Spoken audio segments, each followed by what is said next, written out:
আসসালামু আলাইকুম, শুভেচ্ছা সহ আমন্ত্রণ চ্যানেল আই সংবাদে আপনাদের সাথে আছে আমি নবনীতা। বিস্তারিত সংবাদের শুরুতেই জানিয়ে দিচ্ছি ফ্রেশ আটা, ময়দা, সুজি সংবাদ শিরোনাম। সৌদি আরবে পবিত্র শাওয়াল মাসের চাঁদ দেখা যায়নি। শুক্রবার সৌদি সহ মধ্যপ্রাচ্যের বিভিন্ন দেশে ঈদ উল ফিতর। ঈদ যাত্রায় সদরঘাটে 2 লঞ্চের সংঘর্ষে 2 জনের মৃত্যু। প্রিয়জনের সাথে ঈদ উদযাপনে ট্রেন, বাস, লঞ্চে বাড়িমুখো মানুষের স্রোত।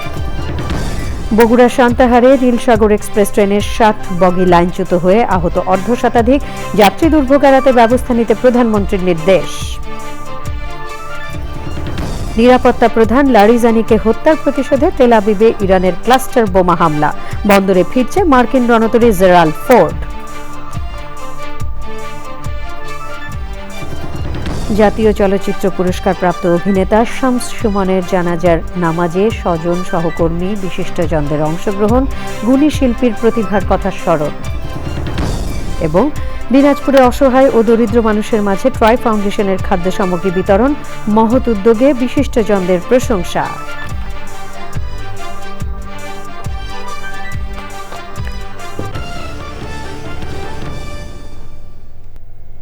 সংবাদ শিরোনামগুলো জানাচ্ছিলাম। এখনকার এই সংবাদ আয়োজন একই সঙ্গে চ্যানেল আইয়ের ইউটিউব চ্যানেল এবং চ্যানেল আইয়ের ওটিটি প্ল্যাটফর্ম আই স্ক্রিনে লাইভ স্ট্রিমিং হচ্ছে। যাচ্ছে পুরো সংবাদে। সৌদি আরবে বুধবার 1447 হিজরি সনের পবিত্র শাওয়াল মাসের চাঁদ দেখা যায়নি। ফলে দেশটিতে এবার রমজান মাস 30 দিন পূর্ণ করবে। 20 মার্চ শুক্রবার সৌদি আরবে পবিত্র ঈদ উল ফিতর উদযাপিত হবে। সৌদি আরব ছাড়াও মধ্যপ্রাচ্যের বিভিন্ন দেশ 20 মার্চ ঈদ উদযাপন করবে। বৃহস্পতিবার বাংলাদেশে জাতীয় চাঁদ দেখা কমিটির বৈঠকে পবিত্র ঈদ উল ফিতর উদযাপনের বিষয়ে সিদ্ধান্ত নেওয়া হবে। শেষ সময়ে ঈদযাত্রায় বাস, ট্রেন, লঞ্চে বাড়িমুখো মানুষের উপচে পড়া ভিড়। ট্রেনে যাত্রীদের ভিড় থাকলেও শিডিউল বিপর্যয়ের মুখে পড়তে হয়নি যাত্রীদের। লঞ্চেও হাজার হাজার যাত্রীদের ভিড়ে আবারও ফিরে এসেছে চিরচেনা সেই সদরঘাট। বাসেও বিভিন্ন গন্তব্যে যাচ্ছেন অনেক মানুষ। সদরঘাটে ট্রলারে করে লঞ্চে উঠতে গিয়ে 2 লঞ্চের সংঘর্ষে 2 যাত্রী নিহত হয়েছেন। ওই 2টি লঞ্চের রুট পারমিট বাতিল করেছে বিআইডব্লিউটি। নাজিব বেগ জানাচ্ছেন। ঈদযাত্রায় চিরচেনা রূপে সদরঘাট লঞ্চ টার্মিনাল। বিকেল থেকেই বাড়তে থাকে যাত্রীচাপ। সব লঞ্চেই তিল ধারণের ঠাঁই ছিল না। তারপরও যাত্রীরা খুশি, নির্বিঘ্নে বাড়ি যাচ্ছেন তারা। ঈদযাত্রায় আলহামদুলিল্লাহ এখন তো ভালোই, কারণ নতুন একটা লঞ্চ দিয়েছে হাতিয়ার উদ্দেশ্যে। তো সেই ক্ষেত্রে আমাদের যাতায়াতের অবস্থা এখন খুবই ভালো। যাত্রীর চাপ দেখে আমরা অনেক খুশি ইনশাল্লাহ। যাত্রীরা যাতে আমরা গন্তব্যস্থানে যাতে ঠিক মতন পৌঁছাতে পারি, আল্লাহর কাছে খালি কামনা করি। তবে ঈদ আনন্দ বিষাদে পরিণত হয়েছে। আসা যাওয়া নামের একটি লঞ্চে ট্রলারে করে উঠতে গিয়ে পেছন থেকে জাকির সম্রাট নামের একটি লঞ্চের ধাক্কায় প্রাণ হারিয়েছেন 2 জন, নিখোঁজ রয়েছেন কয়েকজন। কমলাপুর রেল স্টেশনে ঘরে ফেরা মানুষের স্রোত। ট্রেনের ভিতরে গাদাগাদি অবস্থা। তাই উপায়ন্তর না দেখে অনেকেই উঠছেন ছাদে। সবাইকে নিয়ে ঈদ আনন্দ করব, এই জন্য আমাদের ঝুঁকিপূর্ণ হলেও আমাদেরকে যাইতে হবে। টিকিট কেটেও অনেকেই ট্রেনের ভিতরে যেতে পারেননি। ভিতরে ঢোকা যাচ্ছে না, টিকিট নিয়েও ভিতরে ঢোকা যাচ্ছে না। ভিতরে প্রচুর জ্যাম, এখন যাওয়া যাচ্ছে না, অনেক সমস্যা হচ্ছে আমাদের। এখন এর মধ্যেই যাওয়া লাগবে, কি করবো, এখন দেশে যাওয়া লাগবেই তো। এদিকে মহাখালী বাস টার্মিনালেও ঘরমুখো মানুষের চাপ দেখা গেছে। নাজিব বেগ, চ্যানেল আই, ঢাকা। বগুড়ার সান্তাহারে নীলসাগর এক্সপ্রেস ট্রেনের 7টি বগি লাইনচ্যুত হয়ে অর্ধশতাধিক মানুষ আহত হয়েছেন। ঈদে বাড়িমুখো যাত্রী বহনকারী ট্রেনটি দুপুর 2:30টার দিকে বগুড়ার আদমদিঘিতে দুর্ঘটনায় পড়ে।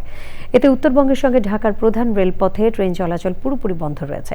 ঈদযাত্রায় বগুড়ার সান্তাহারে দুর্ঘটনার শিকার ট্রেনের ক্ষয়ক্ষতি কমানো এবং দুর্ভোগ এড়াতে প্রয়োজনীয় ব্যবস্থা নিতে স্থানীয় প্রশাসনকে নির্দেশ দিয়েছেন প্রধানমন্ত্রী তারেক রহমান।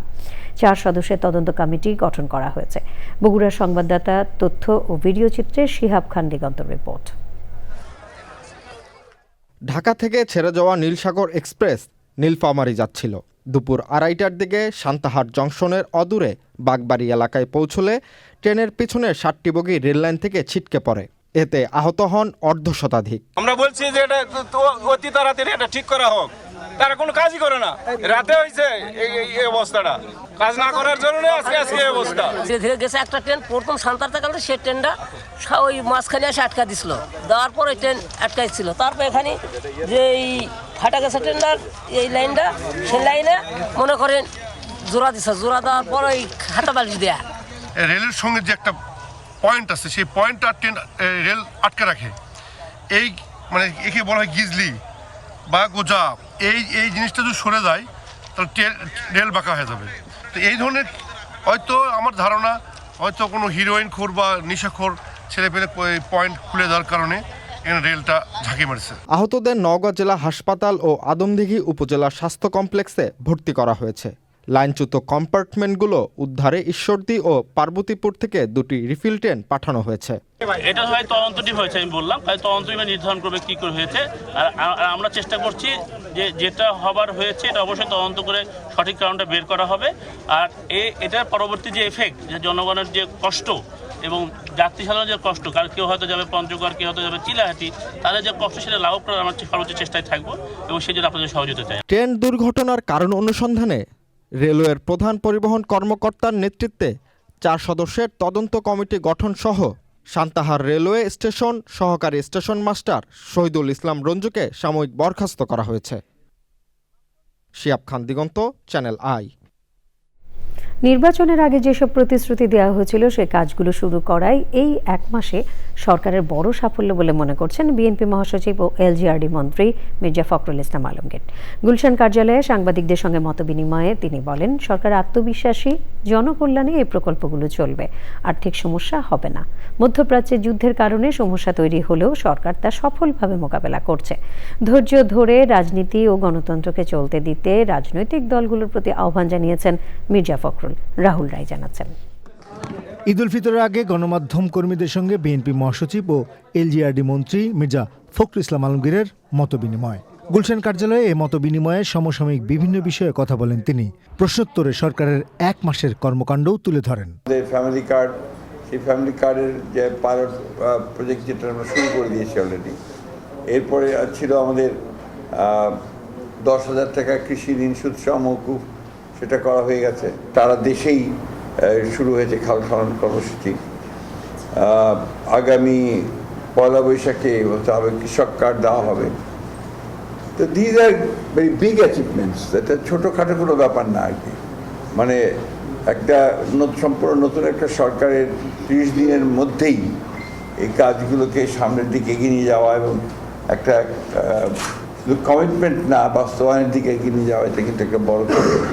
মির্জা ফখরুল বলেন, প্রতিকূলতা থাকলেও সঠিক পথেই আছে সরকার। রাজনৈতিক দলগুলোকেও ধৈর্য ধরার আহ্বান জানিয়েছেন বিএনপি মহাসচিব। বিএনপির গভর্নমেন্টে যখনই আসে তখনই একটা করে ঝামেলা আসে আর কি, এর আগেও দেখা গেছে। এবার তো বড় এসছে আপনার ইরান যুদ্ধ, এই যুদ্ধের ফলে যে আপনার তেলের দাম বেড়ে গিয়ে তো একটা বড় রকমের সমস্যা তৈরি হয়েছে। বাট আল্লাহর হুকুমে এখন পর্যন্ত কিন্তু খুব বলা যেতে পারে যে যোগ্যতার সঙ্গে এই জিনিসগুলোকে মোকাবেলা করা গেছে, চ্যালেঞ্জগুলো মোকাবেলা করা গেছে। তার মধ্যে সবচেয়ে বড় হচ্ছে যে তেলের দাম এখনও বাড়েনি। পতিত ফ্যাসিস্ট বাহিনী যারা আর কি, তারা কিন্তু আপনার চুপ করে বসে নেই, বাইরে থেকে তারা বিভিন্ন রকম কথা বলছে এবং অর্গানাইজ করার চেষ্টা করছে। বাট এটাকে মোকাবেলা করা সম্ভব হচ্ছে। পার্লামেন্টে যারা এখন আমাদের বিরোধী দল, তারাও তাদের বিভিন্ন ইস্যু নিয়ে কথা বলছে। তো কথা বলবেন, এগুলোকে আপনাকে সহনশীলতার মধ্যে আনতে হবে। আমি যেটা বিশ্বাস করি আর কি, যে ডেমোক্রেসি তখনই প্রপারলি ফাংশন করবে যখন আপনি সেটাকে টলারেন্সের মধ্যে আনবেন। মির্জা ফখরুল বলেন, যে গতিতে প্রধানমন্ত্রী তারেক রহমান কাজ করছেন তাতে দেশের ভালো কিছু হবে তা নিশ্চিত। তার যে গতি দেখছি আমি, সেই গতিটা আমি অত্যন্ত আশাবাদী। আমি দেখছি যে তিনি ছুটছেন, এই 1 মাসের মধ্যে তিনি প্রচণ্ড রকমের একটা বলা যায় যে তার ভেতরে একটা আর্জ কাজ করছে। রাহুল রায়, চ্যানেল আই, ঢাকা। এবারে ইরান যুদ্ধের 19তম দিন।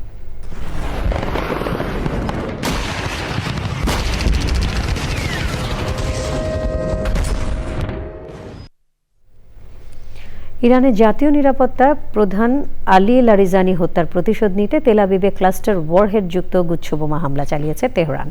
ইরানের আধা সামরিক বাহিনী বাসিজের প্রধান গোলাম রেজা সোলাইমানিকেও হত্যা করা হয়েছে। ইরানি গোয়েন্দামন্ত্রী ইসমাইল খতিবকেও হত্যার দাবি করেছে তেল আবিব। বার্তা সংস্থা রয়টার্স জানিয়েছে, যুক্তরাষ্ট্রের দেয়া যুদ্ধবিরতির প্রস্তাব ইরান প্রত্যাখ্যান করেছে।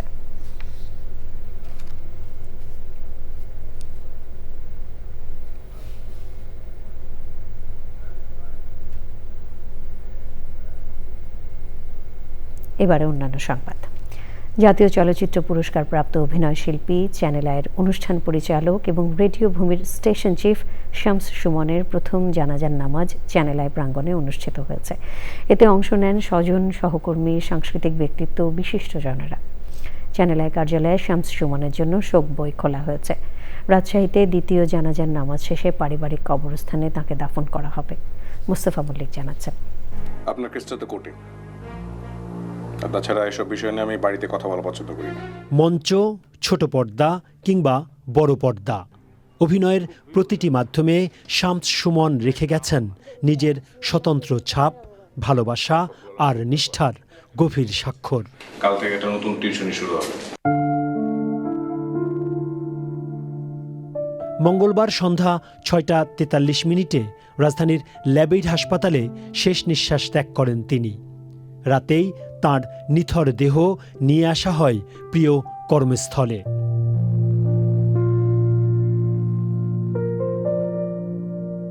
বুধবার সকাল থেকেই শামস সুমনের সহকর্মী, বন্ধু ও দীর্ঘদিনের সহযোদ্ধারা চ্যানেল আই প্রাঙ্গণে ভিড় করেন তাঁকে শেষবারের মতো দেখার জন্য। শোক, স্মৃতি আর ভালোবাসার মিশ্রণে এক আবেগঘন পরিবেশ তৈরি হয়। শামস সুমন শুধু আমাদের এখানে একজন কর্মরত আমাদের সহকর্মী ছিলেন না, তার সাথে আমাদের সম্পর্ক ছিল অসম্ভব রকম ঘনিষ্ঠ একটা সম্পর্ক ছিল, স্নেহের সম্পর্ক ছিল, ছোট ভাই তুল্য ছিল। আজকে এখানে আপনাদের উপস্থিতি দেখে এটা আরও পরিষ্কার হলো যে তার সাথে শুধু আমাদের না, এই শিল্প সংস্কৃতি অঙ্গনের প্রতিটি মানুষের সাথে তার সম্পর্ক কত নিবিড় ছিল, আপনাদের উপস্থিতি সেটা প্রমাণ করছে। শামস সুমনের এই হঠাৎ চলে যাওয়াটা, এটা আমরা মেনে নিতে পারি না। এটা খুবই বেদনা হতো। আমরা এত সুন্দর একটা বিশেষ দিনে, রমজান মাসে, এবং সবচেয়ে বড় কথা যে 27 রমজানে তিনি ইন্তেকাল করেছেন। আল্লাহ তাকে বেস্ট নসিব করুক। পরিবারের পক্ষ থেকেও শামস সুমনের স্মৃতিচারণ করা হয় গভীর বেদনা ও ভালোবাসায়। যদি আমার ভাইয়ের কোনো আচরণ, কোনো কথা আপনাদেরকে কষ্ট দিয়ে থাকে, তাহলে পরে আমি করজোড়ে আমার পরিবারের পক্ষ থেকে ক্ষমা প্রার্থনা করতেছি। আমার ভাইকে আপনারা মাফ করে দিন দিল থেকে। ভালো ছিল, আপনারা সবাইকে শামস সুমনকে মাফ করে দিয়েছেন, আলহামদুলিল্লাহ। যদি কোনো দেনা পাওনা থাকে, ছোটন যেভাবে বলে গেল, আমিও জিম্মেদারি নিচ্ছি, আমাকে জানাবেন, ইনশাআল্লাহ আমরা এটা ফুলফিল করব। এরপর অনুষ্ঠিত হয় জানাজার নামাজ। নীরব প্রার্থনায় সবাই কামনা করেন তাঁর আত্মার শান্তি। আল্লাহু আকবার,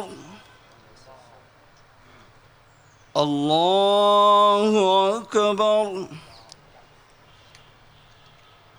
আল্লাহু আকবার। আসসালামু আলাইকুম ওয়া রাহমাতুল্লাহ।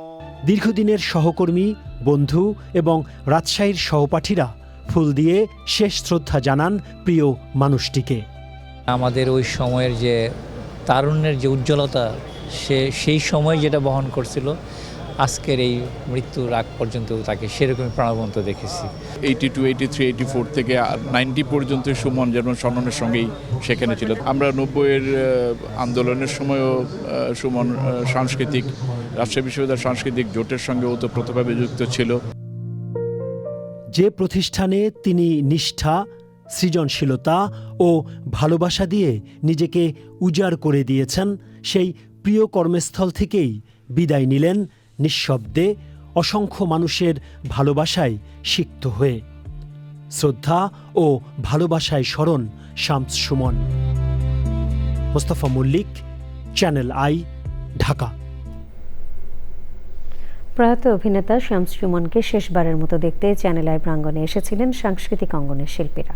স্মৃতিচারণে তারা তুলে ধরেন একজন শিল্পী হিসেবে শামস সুমনের নানা প্রতিভার কথা। সুলতানা হিমু জানাচ্ছেন।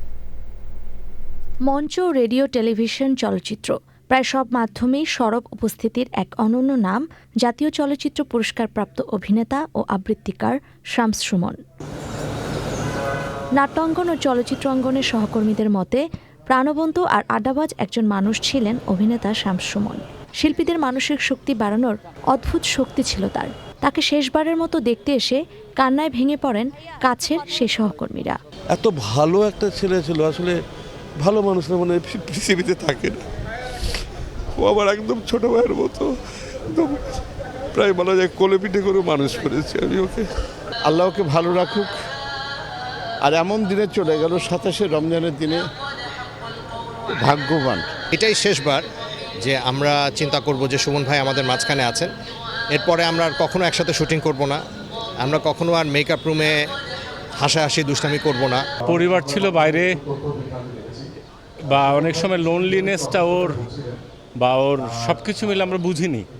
আমরা নিজেরাও ব্যস্ততায় থাকি। হঠাৎ করে কালকে শুনে কালকে রাত্রে ঘুমাতে পারিনি। এর আগে উনি মাঝে মাঝে টেলিফোন ধরতেন না, এটা তার একটা অভ্যাসের মতো ছিল। তো এবার যে 2-3 দিন উনি অফিসে আসছেন না, ফোনও ধরছেন না, তখন চ্যানেল আই ভাবছে যে কি হয়েছে। তারপরে শাহাদাত ওরা কয়েকজন মিলে তার বাসায় যায়। বাসায় যেয়ে দেখে যে আসলেই শরীরটা ভালো না, কিন্তু উনি তারপরে হাসপাতালে যেতে চাচ্ছিলেন না, বলে আমি ঠিক আছি। দীর্ঘ সময় ধরে অভিনয় জীবন থেকে দূরে থাকলেও রেডিও শিল্পের একজন অনন্য ব্যক্তি হয়ে উঠেছিলেন শামস সুমন। স্টেশন প্রধান হিসেবে দীর্ঘ 16 বছর ধরে তিনি কাজ করেছেন রেডিও ভূমিতে। অনেকে বলেন ব্যক্তিগত বিষয়ে চাপা স্বভাবের মানুষ ছিলেন তিনি। অভিনেতা হিসাবে ভালো মাপের, বাচিক শিল্পী হিসাবে উন্নত মানের, সুতরাং ও যে এই বয়সে চলে যাবে এটা একেবারেই অগ্রহণযোগ্য। খুব কষ্ট লাগছে। ওর যাওয়াটা অবশ্য আনন্দের, ও নিজেও বোঝে নিজেও মারা গেছে। এত আরামে মানুষ যায়, যেতেই তো হবে, তাই না? অসাধারণ একটা প্রতিভা ছিল শামস সুমন। আমরা সবাই সুমন ভাইয়ের মাগফিরাত কামনা করছি, আল্লাহ যেন তাকে বেহেশত নসিব করেন। ক্রীড়া ধারা বর্ণনাকে প্রায়োরিটি দিয়ে এটাকে সর্বাঙ্গীন সুন্দর করার জন্য তার যে নিরলস প্রচেষ্টা। আরেকটা বিষয়, এই শিল্পীদের তিনি খুব সম্মান করতেন। রেডিও ভূমিতে প্রচুর ভয়েসে কাজ করেছি এবং সবসময় উনি মাথার উপরে ছিলেন, এবং আমার রাঁচির ভাই বলতে আসলে নিজের ভাইয়ের মধ্যে আমি দেখতাম। আসলে ওনার জায়গাটা পূরণ হবে না, মানে এই ধরনের মানুষগুলোর ভীষণ অভাব মিডিয়াতে, যারা আসলে সবসময় মানুষের পাশে দাঁড়ায়। উনি অনেক ফান লাভিং ছিলেন, ওনার সাথে কথা বলা যেত না এমন কোনো বিষয় নাই। সব বিষয়ে আমরা ওনার সাথে কথা বলেছি, এবং আমার মনে হয় যে আমি এমন একজন বন্ধুকে হারালাম। সে আমার সিনিয়র ছিল, দ্যাট ডাজন্ট ম্যাটার, ওইটা কোনো ম্যাটার করে না। আমার মনে হয় যে উনি আমার হৃদয়ে থাকবেন। সুমন ভাই একমাত্র ব্যক্তি যিনি অভিনয় শিল্পী সংঘের প্রথম কমিটি থেকে বর্তমান কমিটি প্রত্যেকটি কমিটিতে ছিলেন। হুট করেই চলে গেল, এই চলে যাওয়াটা খুব কষ্টের। এইটুকুই বলবো আল্লাহর কাছে যে আল্লাহ আপনি তাকে জান্নাত নসিব করেন। চীন আন্তর্জাতিক বেতার যখন ছিল তখন আমাদের রেডিও ভূমির সাথে আমরা কাজ করেছি, খুবই মর্মাহত। আমাদের চায়না মিডিয়া গ্রুপের পক্ষ থেকেও আমরা খুব শোক জানাচ্ছি। মন ভালো করার চেষ্টা করতেন, এটা আমি জানি উনি সবার ক্ষেত্রে করতেন। এটা উনি সবসময় খুব হাসি খুশি মানুষ ছিলেন। শামস সুমনের এভাবে চলে যাওয়া আকস্মিক, তবে নিজের কর্ম দিয়ে ভক্তমনে চিরভাস্বর হয়ে থাকবেন গুণী এই অভিনেতা, এমনটাই প্রত্যাশা সবার। Sultana Himu, channel I, Dhaka. পররাষ্ট্র প্রতিমন্ত্রী শামা ওবায়দ বলেছেন, আঞ্চলিক উন্নয়ন, বাণিজ্য ও পারস্পরিক সহযোগিতা বাড়াতে গুরুত্বপূর্ণ ভূমিকা রাখছে দক্ষিণ এশিয়ার আঞ্চলিক সহযোগিতা সংস্থা সার্ক। চ্যানেল আইয়ের রেসপেক্ট রিভার্স অনুষ্ঠানে খায়রুল ইসলাম তুফানকে দেওয়া সাক্ষাৎকারে রোহিঙ্গা সংকট সমাধানে আঞ্চলিক সহযোগিতার উপর গুরুত্ব আরোপ করেন তিনি। পরে দেশের জনগণ ও প্রবাসী বাংলাদেশিদের পবিত্র ঈদ উল ফিতরের শুভেচ্ছা জানান পররাষ্ট্র প্রতিমন্ত্রী। আমাদের সার্ক ছিল শহীদ রাষ্ট্রপতি জিয়াউর রহমানের ব্রেইন চাইল্ড। ওনার একটা ভিশন ছিল এই অঞ্চলের সাউথ এশিয়ান দেশগুলোর কানেক্টিভিটি, আমাদের পিপল টু পিপল রিলেশন, আমাদের ব্যবসা বাণিজ্য, ট্রেড, কালচার, কৃষ্টি, স্পোর্টস সব কিছু কিন্তু সার্কের মধ্য দিয়ে উনি আরও শক্ত করার একটা উদ্যোগ নিয়েছিলেন। এটা বাস্তবায়নের জায়গায় আমরা যেতে পারিনি। তো সেই জায়গাটা অবশ্যই আমাদের পররাষ্ট্র নীতির একটা বড় কাজ হবে যে আবার সার্ককে রিভাইভ করা, সার্কের অধীনে আমরা আমাদের এই সাউথ এশিয়ান ভুক্ত দেশগুলোর মধ্যে কানেক্টিভিটি আরও জোরদার করা। আরেকটা বিরাট সমস্যা রয়ে গেছে রোহিঙ্গা সমস্যা। সেই রোহিঙ্গা সমস্যাটা সমাধান হয়নি, বরঞ্চ আরও ঘনীভূত হয়েছে বিভিন্ন কারণে। ঈদ আনন্দ ভাগাভাগি করে নিতে দিনাজপুরে গরিব অসহায় মানুষের মাঝে খাদ্য সামগ্রী বিতরণ করেছে স্বেচ্ছাসেবী সংগঠন ট্রাই ফাউন্ডেশন। চাল, ডাল, সেমাই, চিনি, গুঁড়া দুধ, লবণ, আলু সহ নিত্যপণ্য পেয়ে খুশি এসব মানুষ। প্রতি ঈদে খাদ্য সামগ্রী বিতরণের এই মহতী উদ্যোগের প্রশংসা করেছেন বিশিষ্টজনেরা। শাহ আলম শাহী রিপোর্ট। সুবিধা বঞ্চিত মানুষগুলোর সাথে ঈদ আনন্দ ভাগাভাগি করে নিতে 2 দশকের ধারাবাহিকতায় ট্রাই ফাউন্ডেশন প্রতিবারের মতো এবারও দিনাজপুরে খাদ্য সামগ্রী বিতরণ করেছে। নিত্যপণ্য ও খাদ্য সামগ্রীর প্যাকেট তুলে দেওয়া হয় অসহায় মানুষের হাতে।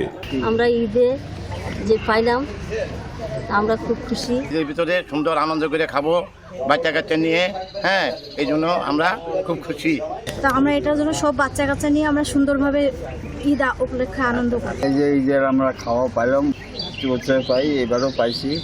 আমি চাই এটা সবাই যেন পায়। ট্রাই ফাউন্ডেশনের মহতী উদ্যোগকে সাধুবাদ জানিয়েছেন বিশিষ্টজনেরা।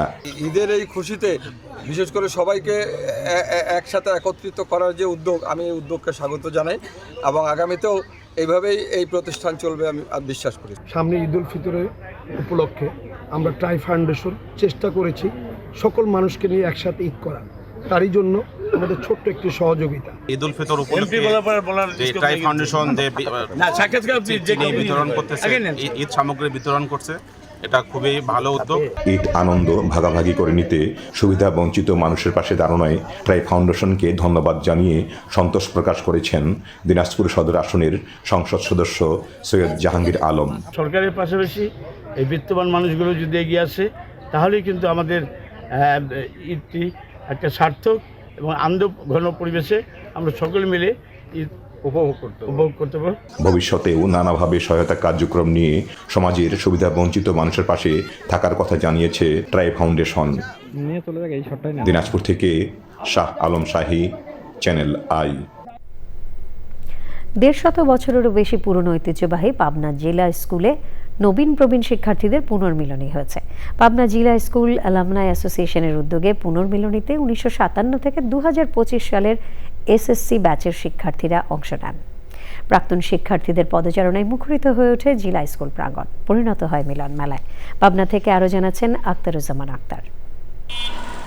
1853 সালে প্রতিষ্ঠিত দেশের অন্যতম সেরা বিদ্যাপীঠ পাবনা জেলা স্কুলের শিক্ষার্থী ছিলেন বিজ্ঞানী স্যার জগদীশ চন্দ্র বসু, ব্র্যাকের প্রতিষ্ঠাতা স্যার ফজলে হাসান আবেদ, বিশ্ব সাহিত্য কেন্দ্রের প্রতিষ্ঠাতা অধ্যাপক আবদুল্লাহ সাইদ, শিক্ষাবিদ ও গীতিকার ডক্টর আবু হেনা মোস্তফা কামালের মতো বরেণ্য ব্যক্তিত্বরা। ঐতিহাসিক এই শিক্ষা প্রতিষ্ঠানের পুনর্মিলনীতে অংশ নেন নবীন প্রবীণ সব বয়সের প্রাক্তন শিক্ষার্থীরা। আমরা সবাই মিলে এই অ্যালামনাই অ্যাসোসিয়েশনকে একটা দেশের সেরা অ্যালামনাই হিসেবে গড়ে তুলব এবং সবার সহযোগিতা চাচ্ছি। আমরা এই অর্গানাইজেশনটা শুরু করেছিলাম একটাই কারণে, টু ক্রিয়েটিভ সাম কানেকশন, যে আমাদের ছেলেপেলে যারা এখানে আছে তারা যেন আমাদের মতো, আমাদের ভিতরে অনেকে আছে যারা অনেক বড় ব্যবসা করে, তাদের সঙ্গে একটা কানেক্টিভিটি রাখতে পারে এবং অ্যাটলিস্ট বছরে একবার করে যেন আমরা সবাই একসঙ্গে দেখা করতে পারি। পুনর্মিলনীতে অংশ নেন বীর মুক্তিযোদ্ধা, প্রকৌশলী, চিকিৎসক, আমলা, অধ্যাপক, সাংবাদিক সহ নানা পেশায় নিয়োজিত প্রাক্তন শিক্ষার্থীরা। প্রাণের মিলন মেলায় অংশ নিতে পেরে উচ্ছ্বসিত তারা। 1957 ব্যাচ থেকে 2025 ব্যাচ পর্যন্ত প্রায় 1,500-এরও বেশি অ্যালামনাই, প্রায় 1800 জন অতিথি আমাদের এখানে উপস্থিত হয়েছেন। এটা আমাদের জন্য এক পরম প্রাপ্তি।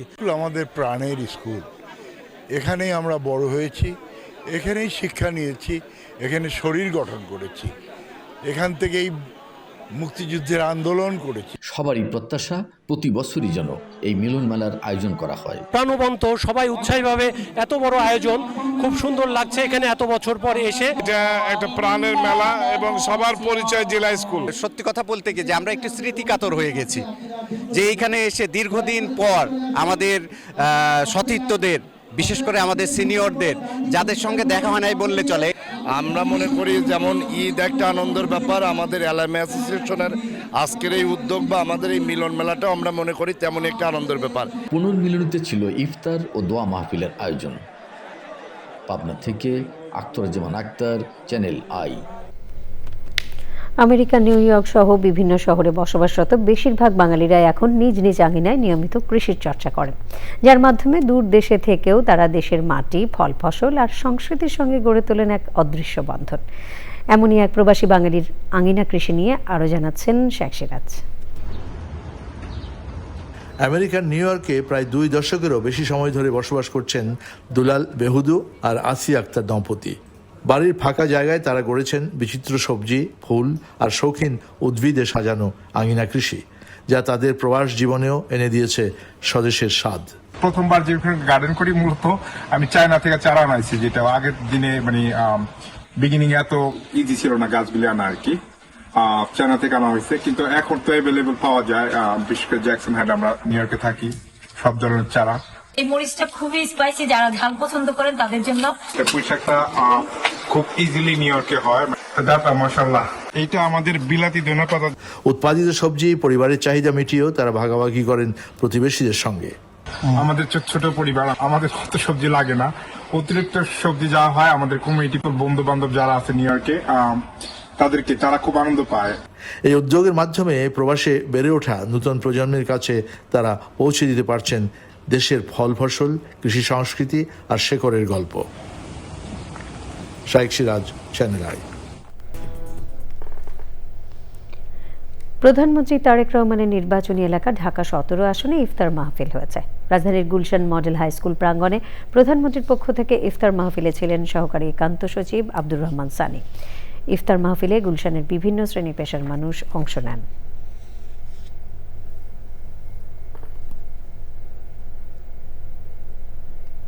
নিটোল টাটা, আন্তর্জাতিক সংবাদ।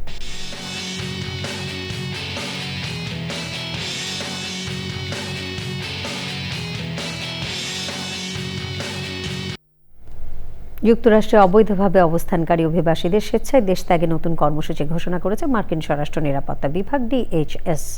এই কর্মসূচির আওতায় অংশগ্রহণকারীদের বিনামূল্যে নিজ দেশে ফেরার ভ্রমণ সুবিধা এবং অতিরিক্ত $2,600 বোনাস দেওয়ার কথা বলা হয়েছে। বৈধ কাগজপত্র ছাড়া যুক্তরাষ্ট্রে বসবাসরত ব্যক্তিরা চাইলে এই কর্মসূচির মাধ্যমে নিজ দেশে ফিরে যেতে পারবেন বা অন্য কোনো দেশে স্থানান্তরিত হতে পারবেন। এছাড়া প্রত্যাবাসন আদেশের পরও দেশ ত্যাগ না করার কারণে সাধারণত যে জরিমানা আরোপ করা হয় তার কিছু অংশ মওকুফ করা হবে।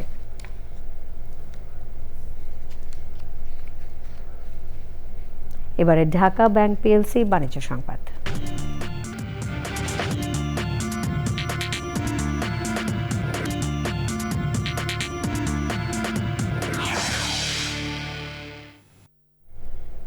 বেশিরভাগ রপ্তানিমুখী তৈরি পোশাক কারখানা তাদের কর্মীদের বেতন বোনাস পরিশোধ করেছে বলে জানিয়েছে তৈরি পোশাক রপ্তানিকারকদের সংগঠন BGMEA।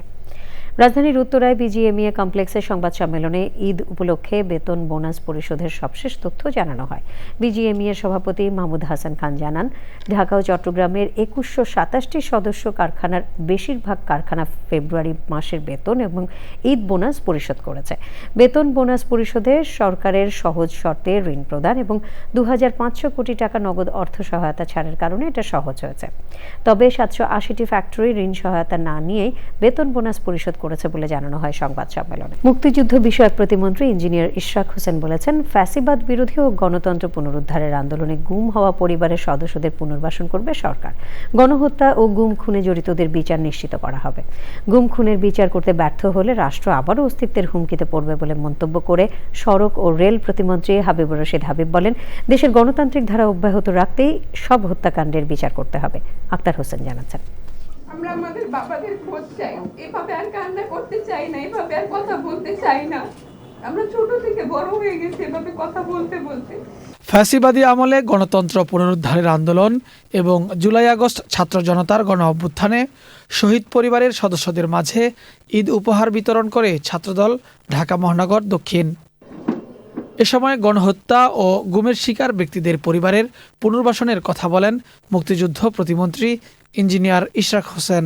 বিগত 17 বছরে যারা গুম হয়েছে, যারা নির্যাতিত হয়েছে, তাদের পরিবারদের পুনর্বাসন এবং সহায়তা প্রদানের জন্য আরেকটি ধরনের শাখা প্রয়োজন রয়েছে এবং এই উদ্যোগটি মুক্তিযুদ্ধ বিষয়ক মন্ত্রণালয়ের পক্ষ থেকেই নেওয়াটাই সবার আগে সমীচীন হবে। মাননীয় প্রধানমন্ত্রীর কাছে একটা প্রস্তাব রাখব যে আমাদের এই গুম পরিবারের যারা সদস্যরা রয়েছেন এই মুক্তিযুদ্ধ বিষয়ক মন্ত্রণালয়ের পক্ষ থেকে যাতে তাদের পুনর্বাসনের জন্য উদ্যোগ নেওয়া হয়। সব গণতান্ত্রিক আন্দোলনের সময় গুম খুনে জড়িতদের বিচার নিশ্চিতের আশ্বাস দেন সড়ক ও রেল প্রতিমন্ত্রী হাবিবুর রশিদ হাবিব। ফ্যাসিস্টরা যারা তাদের সন্তানদেরকে শহীদ করেছে তাদেরকে বিচারের সম্মুখীন করা, শুধু বিচারের সম্মুখীন না, তাদের বিচারকে বাস্তবায়ন করাও এবং বিচার বাস্তবায়নের মাধ্যমে এবং তাদের গুম পরিবারগুলি তাদের সন্তানদের অবস্থান সুনিশ্চিত করার মাধ্যমে তাদেরকে অন্তত আমাদের কিছুটা শ্রদ্ধা জানানো উচিত। আর আমরা যদি সেটি করতে ব্যর্থ হই তাহলে আগামী দিনে অনেকভাবে রাষ্ট্রে তার অস্তিত্বের হুমকির সম্মুখীন হতে পারে। এ সময় ঢাকা মহানগর দক্ষিণের ক্ষতিগ্রস্ত পরিবারের সদস্যদের হাতে আর্থিক সহায়তা তুলে দেন অতিথিরা। Akhtar Hossain, Channel I, Dhaka. দুস্থ গরিব মানুষের মাঝে বিনামূল্যে স্বাস্থ্যসেবা সহ ঈদ সামগ্রী বিতরণ করেছে মানবিক ও সেবামূলক সংগঠন হ্যাপিনেস ফর অল। সমাজের পিছিয়ে পড়া পরিবারগুলোকে সহযোগিতার লক্ষ্যে উত্তরার দক্ষিণখানে ৩,০০০ গরিব ও প্রতিবন্ধী মানুষকে পোলাও চাল, তেল, সেমাই, দুধ সহ ঈদের বিভিন্ন সামগ্রী দেওয়া হয়। ২০০৬ সাল থেকে সেবামূলক বিভিন্ন কর্মকাণ্ড পরিচালনা করে আসছে হ্যাপিনেস ফর অল। এ সময় উপহার হিসেবে ঈদ সামগ্রী তুলে দেন হ্যাপিনেস ফর অল এর সংগঠনের সাধারণ সম্পাদক রাজীব হোসেন ভূঁইয়া, উপদেষ্টা মনির হোসেন ভূঁইয়া এবং জসিমউদ্দিন রবি ও অন্যরা। পর্যটকদের অবাধ চলাচল ও সৌন্দর্য রক্ষায় চাঁদপুর বড় স্টেশন মলহেড পর্যটন এলাকায় অবৈধ দোকানপাট ও স্থাপনা উচ্ছেদ অভিযান পরিচালনা করেছে জেলা প্রশাসন ও পৌরসভা। পর্যটন এলাকায় স্থানীয় চাঁদাবাজদের দৌরাত্ম্য রোধে এই অভিযান পরিচালনা করেন অতিরিক্ত জেলা প্রশাসক ও পৌর প্রশাসক মোহাম্মদ এরশাদ উদ্দিন। এ সময় ছিলেন পৌরসভার প্রধান নির্বাহী কর্মকর্তা হিমাদ্রি খিসা এবং পৌর নির্বাহী কর্মকর্তা মোহাম্মদ নূর আজম বিন আক্তার।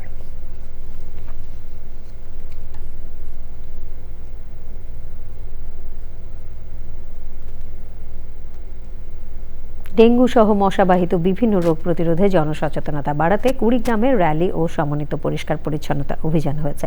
জেলা প্রশাসনের আয়োজনে ও কুড়িগ্রাম পৌরসভার সহযোগিতায় একটি সচেতনতার র্যালি বের করা হয়। র্যালিটি শহরের প্রধান প্রধান সড়ক প্রদক্ষিণ করে। পরে নির্ধারিত আলোচনায় বক্তব্য রাখেন জেলা প্রশাসক অর্ণপূর্ণা দেবনাথ, অতিরিক্ত police super Masud Rana, civil surgeon doctor Swapan Kumar Biswas ও বিশিষ্টজনেরা। সে সময় ডেঙ্গু সহ মশাবাহিত রোগ প্রতিরোধে পরিবেশ পরিচ্ছন্ন রাখার আহ্বান জানান বক্তারা।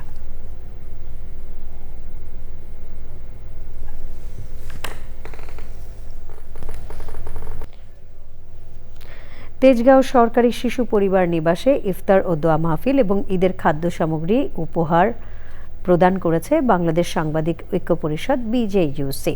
অনুষ্ঠানে প্রধান অতিথি ছিলেন সমাজসেবা অধিদপ্তরের সহকারী পরিচালক বেলাল হোসেন, বিজেইউসির চেয়ারম্যান সাব্বির আহমেদ রনি, বিজেইউসির কার্যকরী সভাপতি রাজু আলিমের সভাপতিত্বে অনুষ্ঠানে বিশেষ অতিথি ছিলেন মানবাধিকার কর্মী আফরোজা পারভিন, সাংবাদিক মীর আব্দুল আলিম, ডক্টর সুলতানা মাহমুদ রাজ্জাক, সাংবাদিক অশোক ধর, মোহাম্মদ রিয়াজউদ্দিন ও অন্যরা। পরে বিজেইউসির সদস্য ও অতিথিরা তেজগাঁও সরকারি শিশু ও বালিকা নিবাস দর্শন করেন। এবার খেলার খবর।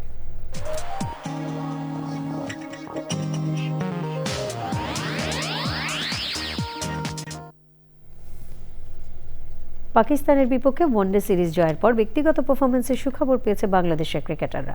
অলরাউন্ডারের তালিকায় চতুর্থ থেকে দ্বিতীয় এবং বোলারদের তালিকায় নবম থেকে সপ্তম স্থানে উঠেছেন বাংলাদেশ অধিনায়ক মেহেদী হাসান মিরাজ। পাকিস্তানের বিপক্ষে ৩ ম্যাচে 5 উইকেট নিয়েছেন তিনি। এছাড়াও আইসিসি ওয়ানডে র্যাঙ্কিংয়ে বোলারদের তালিকায় বাংলাদেশের নাহিদ রানা 65 ধাপ টপকে 98তম, তাসকিন 40তম থেকে 28 এবং মোস্তাফিজুর 13 ধাপ এগিয়ে 47তম স্থানে উঠেছেন এবং batting ranking opener Tanzid Hasan 55 থেকে 31তম স্থানে উন্নীত হয়েছেন।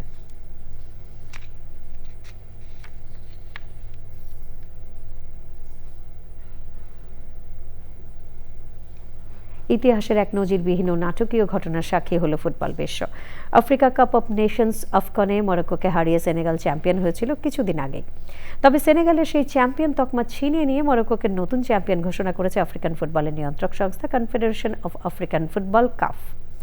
যদিও সেনেগাল এই রায়ের বিরুদ্ধে এখন আন্তর্জাতিক ক্রীড়া আদালতে আপিলের সুযোগ পাবে।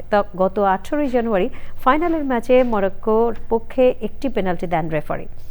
এই সিদ্ধান্তের প্রতিবাদে সেনেগালের খেলোয়াড়রা ক্ষুব্ধ হয়ে মাঠ ছেড়ে চলে গেলে খেলা বন্ধ থাকে প্রায় 15 থেকে 17 মিনিট।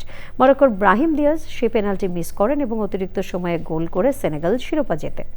এই ঘটনায় মরক্কোর ফুটবল ফেডারেশনের আবেদনের পরিপ্রেক্ষিতে কাফের আপিল বোর্ড এই যুগান্তকারী রায় প্রদান করে। মাঠের 1-0 গোলের জয়কে বাতিল ঘোষণা করে মরক্কোকে 3-0 গোলের ডিফল্ট জয়ী এবং টুর্নামেন্টের নতুন চ্যাম্পিয়ন ঘোষণা করে কাফ।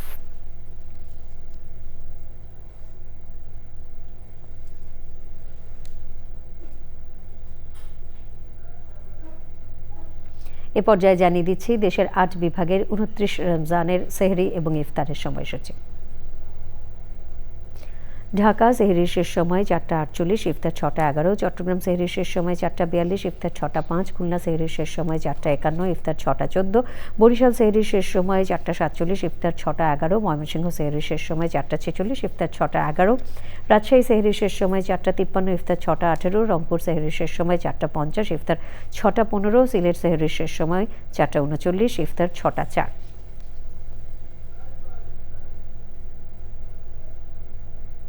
সবশেষে ফ্রেশ আটা, ময়দা, সুজি সংবাদ শিরোনামগুলো জানিয়ে দিচ্ছে আরও একবার। সৌদি আরবে পবিত্র শাওয়াল মাসের চাঁদ দেখা যায়নি। শুক্রবার সৌদি সহ মধ্যপ্রাচ্যের বিভিন্ন দেশে ঈদ উল ফিতর। ঈদ যাত্রায় সদরঘাটে 2 লঞ্চের সংঘর্ষে 2 জনের মৃত্যু। প্রিয়জনের সাথে ঈদ উদযাপনে ট্রেন, বাস, লঞ্চে বাড়িমুখো মানুষের স্রোত। বগুড়া সান্তাহারে নীলসাগর এক্সপ্রেস ট্রেনের 7 বগি লাইনচ্যুত হয়ে আহত অর্ধশতাধিক। যাত্রী দুর্ভোগ এড়াতে ব্যবস্থা নিতে প্রধানমন্ত্রীর নির্দেশ।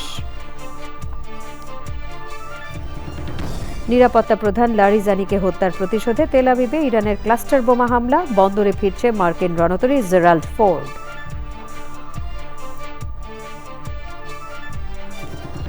জাতীয় চলচ্চিত্র পুরস্কার প্রাপ্ত অভিনেতা শামস সুমনের জানাজার নামাজে স্বজন, সহকর্মী, বিশিষ্টজনদের অংশগ্রহণ। গুণী শিল্পীর প্রতিভার কথা স্মরণ। এবং দিনাজপুরে অসহায় ও দরিদ্র মানুষের মাঝে ট্রাই ফাউন্ডেশনের খাদ্য সামগ্রী বিতরণ। মহৎ উদ্যোগে বিশিষ্টজনদের প্রশংসা।